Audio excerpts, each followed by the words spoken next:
Hello and welcome. You're watching Business Plus. Let's start with our top story. Mutual fund data for the month of October is out. Equity mutual fund inflows surged to 19,932 crores in the month of October 2023 versus 13,857 crores in September. This is data as per Association of Mutual Funds in India, AMFI. This trajectory is obviously indicative of growing confidence, investor confidence in financial markets. All three major categories, including mid-cap, small-cap and large-cap, attracted significant investments, with each of them showing positive inflows.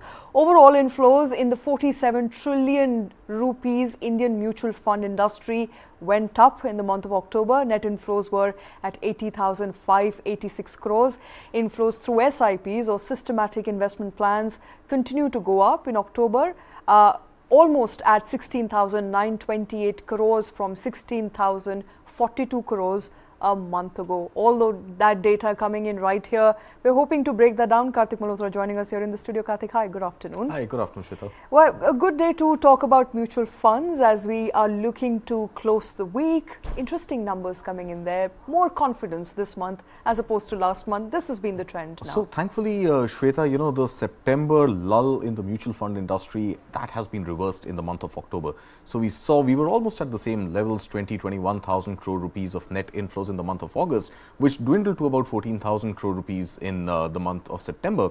Now we are back to August levels, a little tad short of the August numbers, but at least we are back in the 20,000 rupees of net inflow, 20,000 crore rupees of net inflows when it comes to mutual funds. I think two themes which are standing out beautifully. One, of course, is this continued SIP route that retail investors take to participate in the personal finance journey called mutual funds. So a good sort of, boost there, 16,000 crore odd out of the total net inflows of 20,000 crore rupees coming through the SIP route, which means that the investor discipline of monthly deductions being allocated into mutual funds of all kinds is a trend where we have seen more investments rather than stopping of SIPs or withdrawal of money.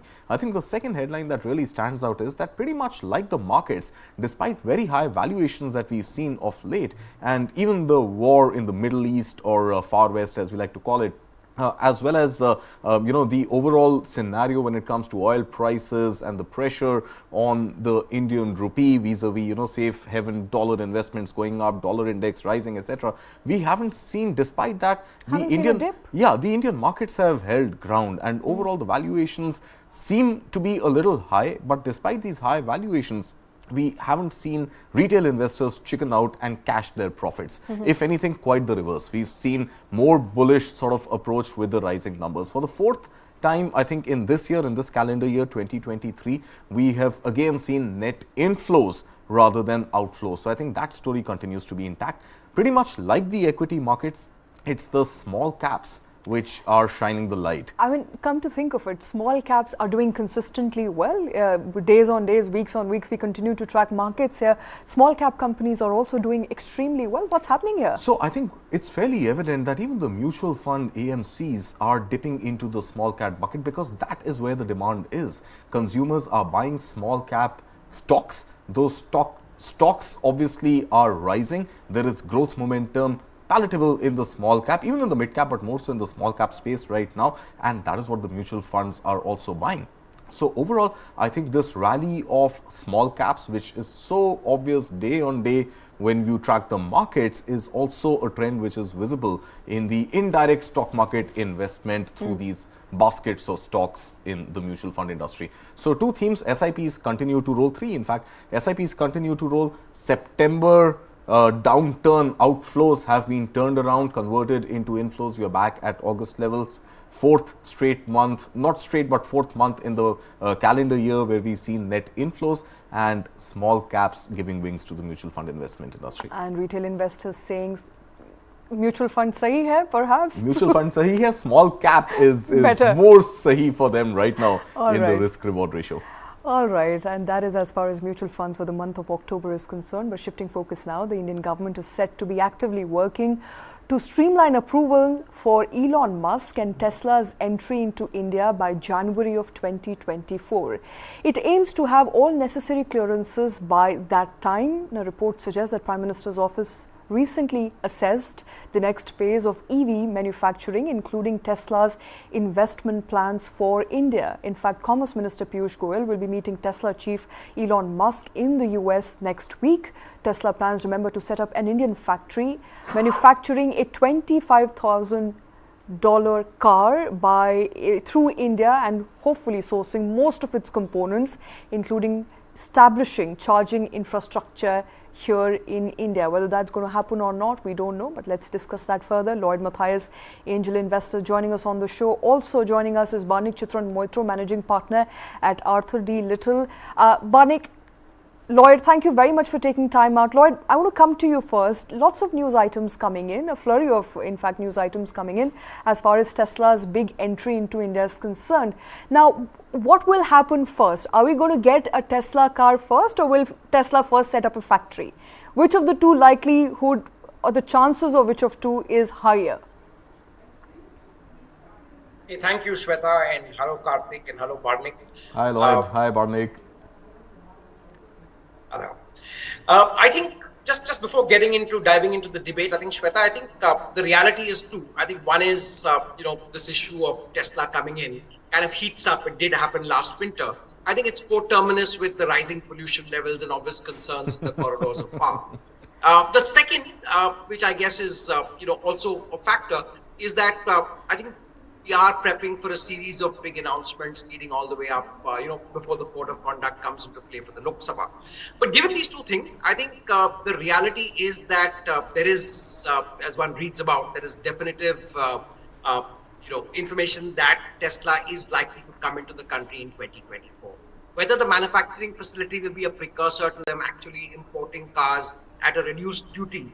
I remember Mr. Musk talked about, looking at a 40% duty as opposed to the 100% that's currently in play. I think that's yet to be seen. But the good part is that Tesla's coming or near coming would stir up the EV market, the four-wheeler EV market, which right now is still, shall we say, very nascent.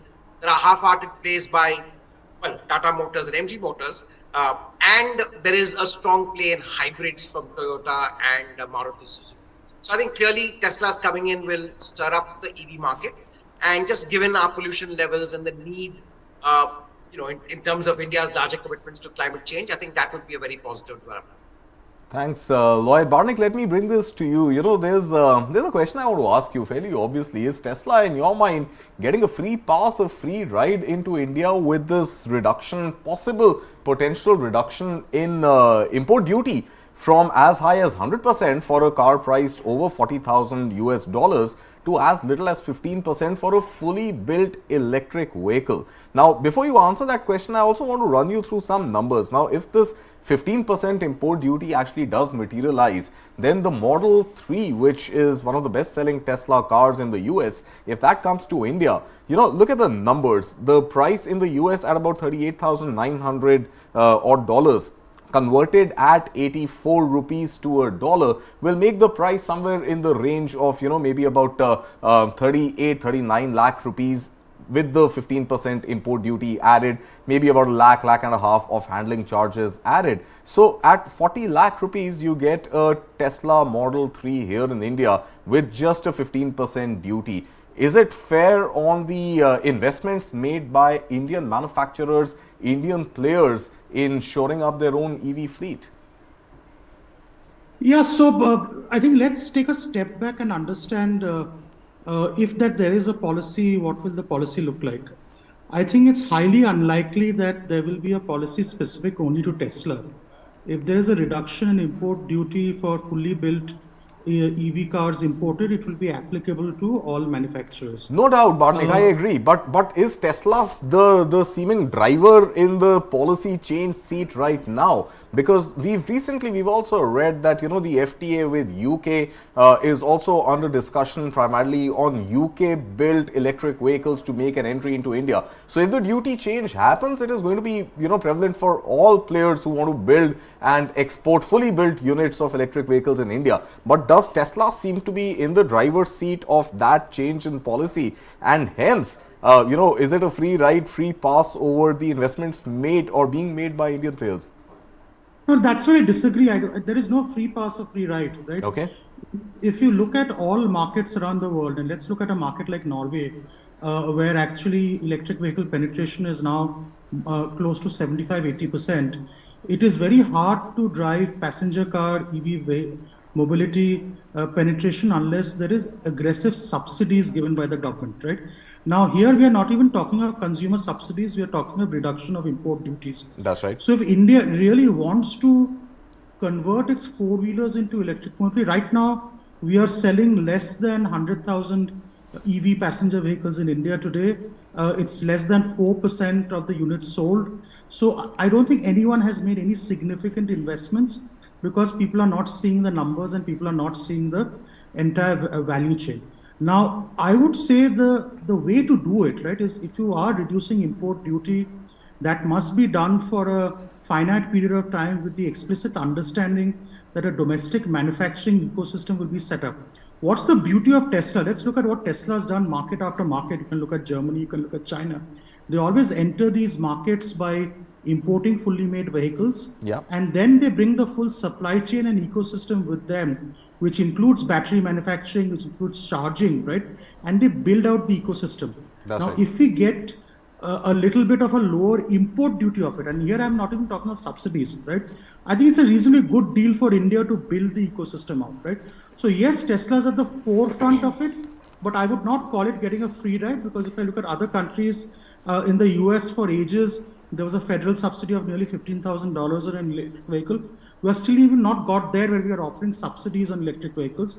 So reduction of import duty, which is applicable to all players and not just Tesla, would be reasonably conducive for catalyzing the passenger vehicle EV system in India. Right, and I think you're speaking about subsidies. India also had FAME and FAME 2, and now there are talks of FAME 3, whether it'll happen, not happen. Those are the end user But India sort of, also has subsidies. a very robust four-wheeler electric market, as well as players True. who are already doing what Tesla is doing. So in that way, I think a lot of players will today, and I'm assuming, and they have in the past, including Tatas and M&Ms, who have established ecosystem, for them to say, stand up and say, this is not fair game, because you have a Tesla coming into Or is India. it too fair a game? I mean, are you ready But to how is it- compete at a how very, is it very un- level playing field? I mean, we don't want to sound protectionist here, no No, license. but how is it branch. unfair? You are actually leveling the playing field. See, listen, if India wants to be a leader in EV, the best cars have to be made in India, right? And to be fair, you cannot live in a world with new technology where you're protecting domestic industry, right? So again,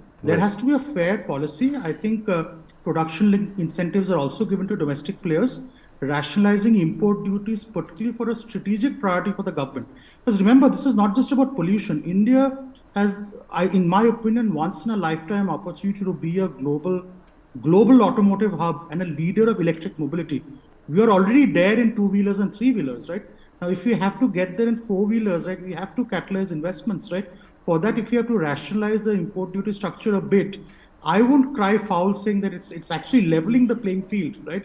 It's not actually distorting it or creating disincentives for local players to invest. Let them manufacture cars, let them be competitive, let them come up with quality products. And if they can compete, the consumer will buy them. It's all good for the consumer. Right. So, Barnik, talking like a pure consultant there, Lloyd, let's get the brand perspective on this, right? I think very, very valid points, leveling the playing field, as Barnik is saying. But talk to us about brand Tesla. I just want to pull up the graphics you were playing just a few minutes ago on what is the kind of competitive landscape that Tesla would be competing in.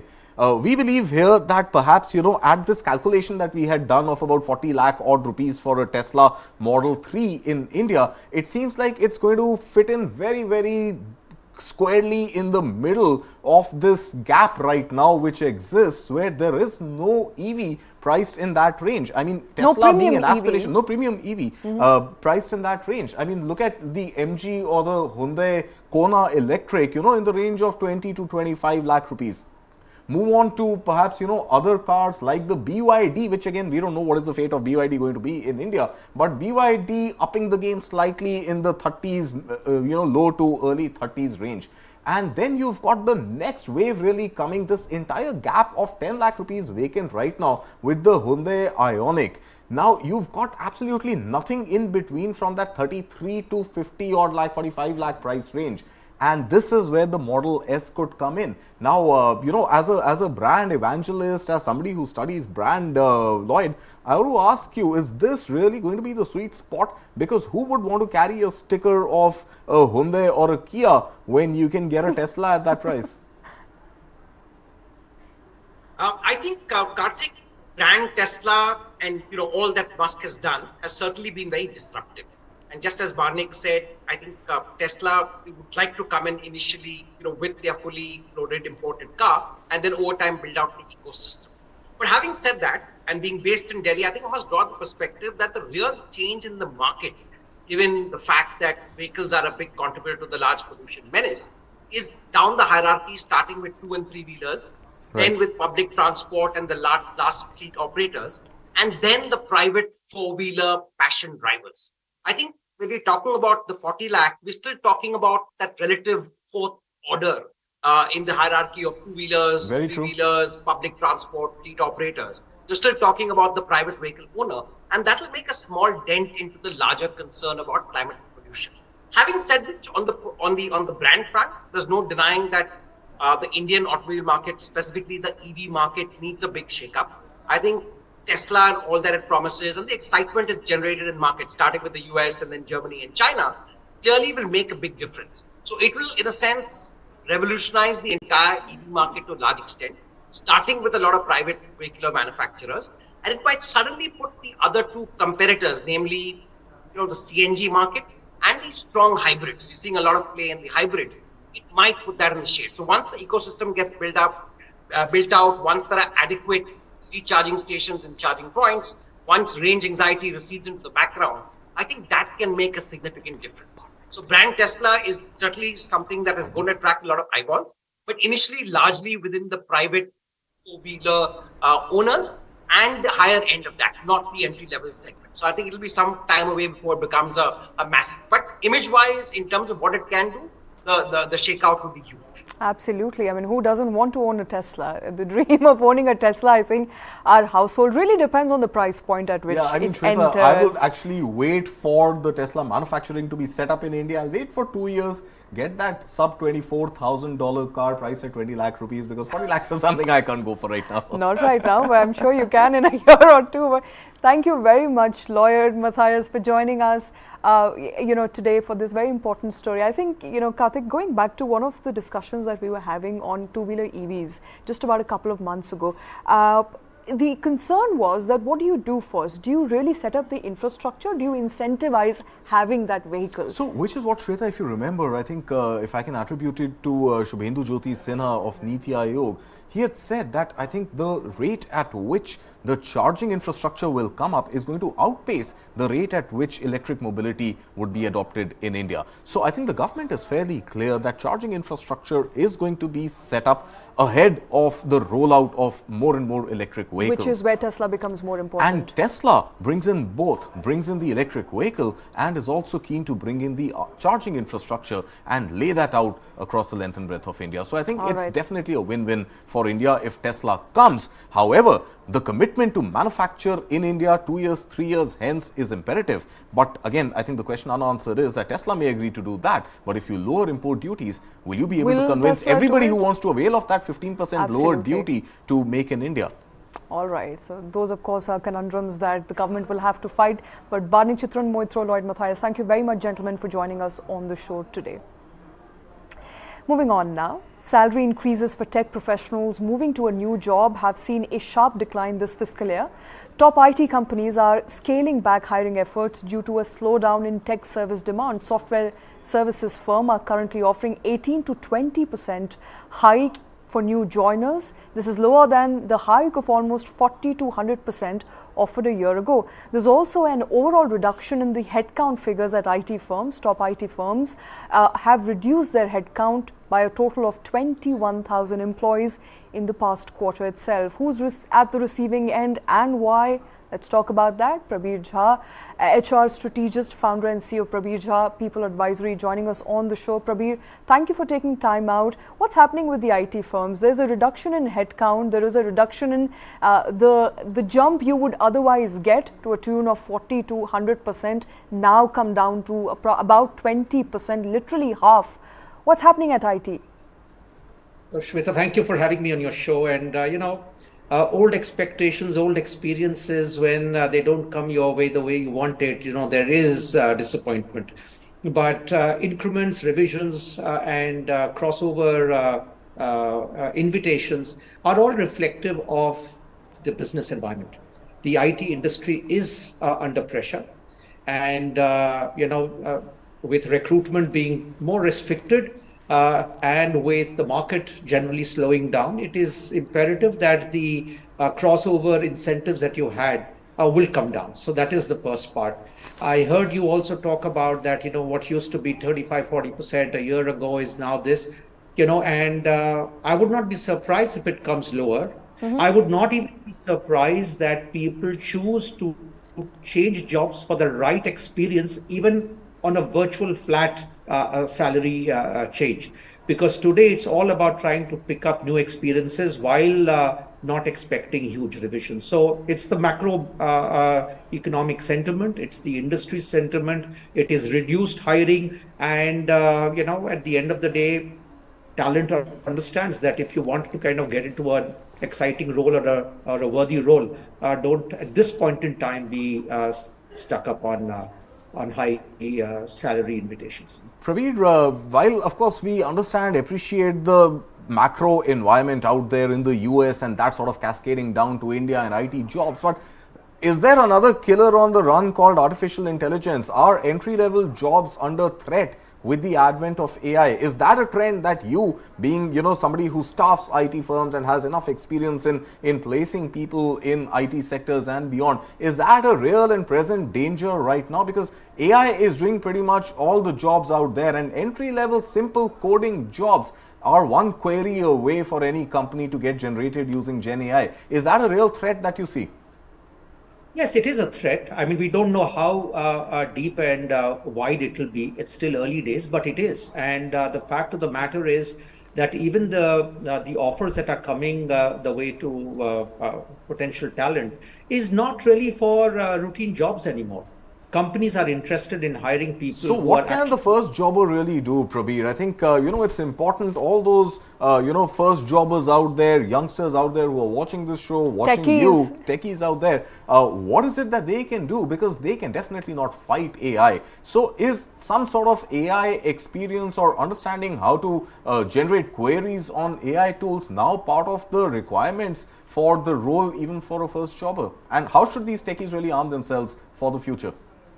So some of it, yes, you need to prepare yourself with the newer skill sets that will still be relevant. Either you're enabling more of AI and therefore you're in that space, or you are doing things which will actually be a value multiplicative job post AI, right? So I think the skill sets are going to change, but I think the big change that all of us will need to imagine is IT for many, many years has been, a pair of hands kind of industry.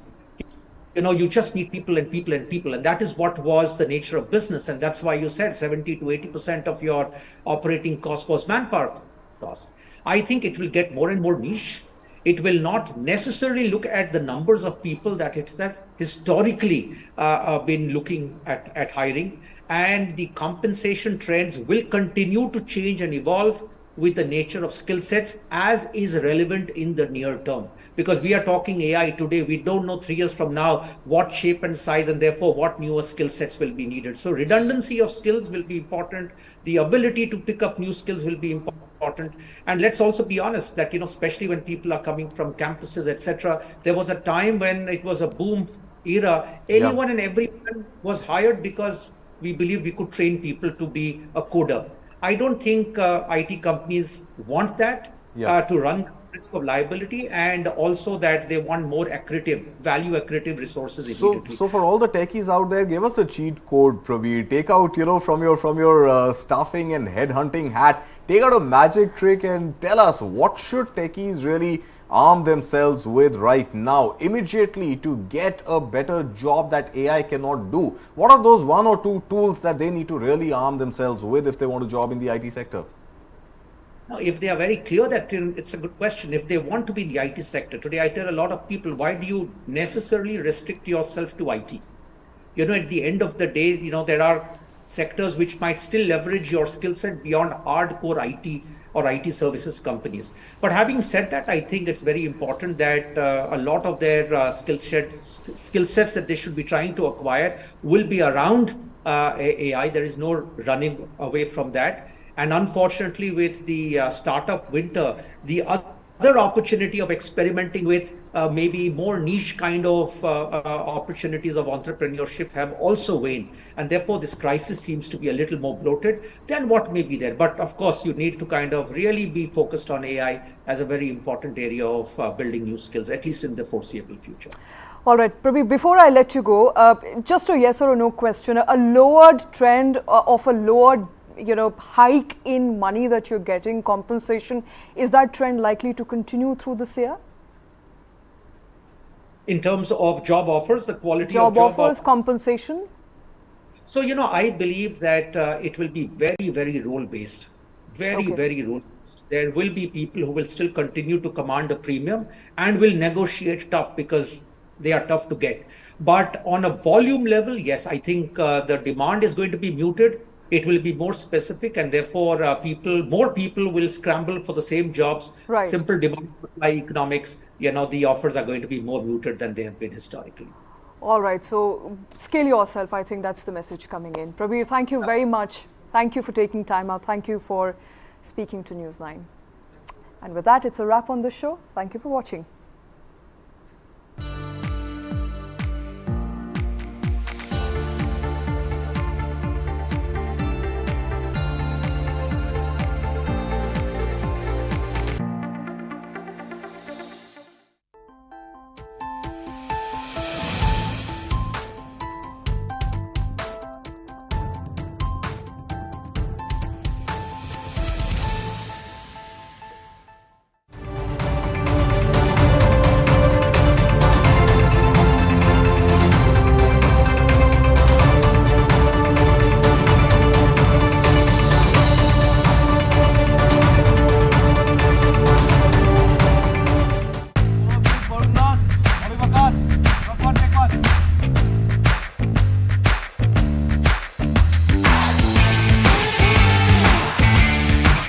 A lot of similarities between Baron Dash and Oliver Kahn.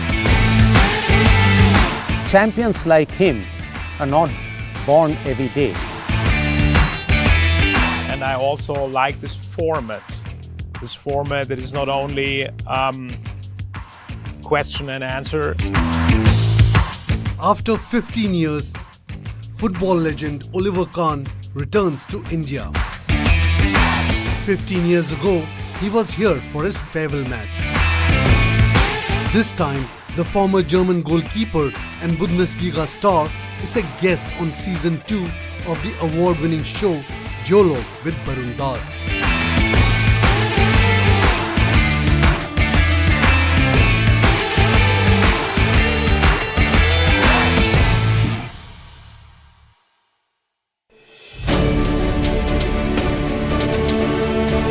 Dialogue with Barun Das is a highly acclaimed talk show that has taken the Indian media industry by storm. It is a platform where two thinking individuals exchange their ideas. Hosted by Barun Das, one of India's best-known business leaders, Dialogue is a cerebral conversation with a legend or a legend in the making. And football superstar Oliver Kahn is one of the biggest legends of the sport.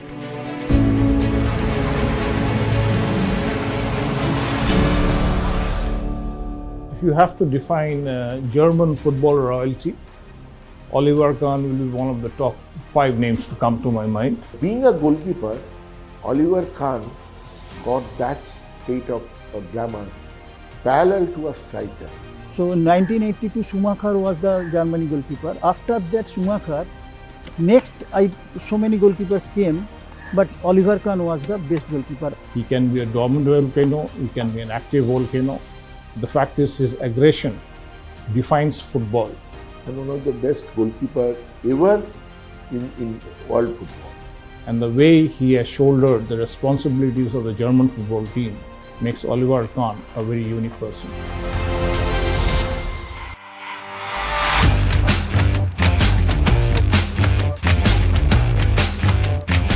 in 2008, he played his last football match, and that was also against Mohun Bagan. Probably never in his life did he witness 130,000 people watching his farewell game. It's a very, very emotional connect, not only for Oliver Kahn, for many footballers. His confidence level, his attitude, his body language is different. You get a standing ovation. Probably Oliver Kahn would have never got this in his life. And this Oliver Kahn match was a historic moment in the Munman history. Legends from the world of entertainment, sports and business converge at the show that is inspiring and thought-provoking. The USP of the show is its originality and simplicity. A power-packed season 2 is on the cards. This is the first time I'm ever in this kind of format, having a dialogue. It's like having a dialogue about certain diverse topics, because all the interviews which I normally do are only about, very film-centric. I enjoyed it. It was a heartfelt conversation. We discussed and touched on a lot of topics, which got me a lot of good memories back, and also some memories which are very emotional for me. But I wish Barun Das all the best and keep up the good work.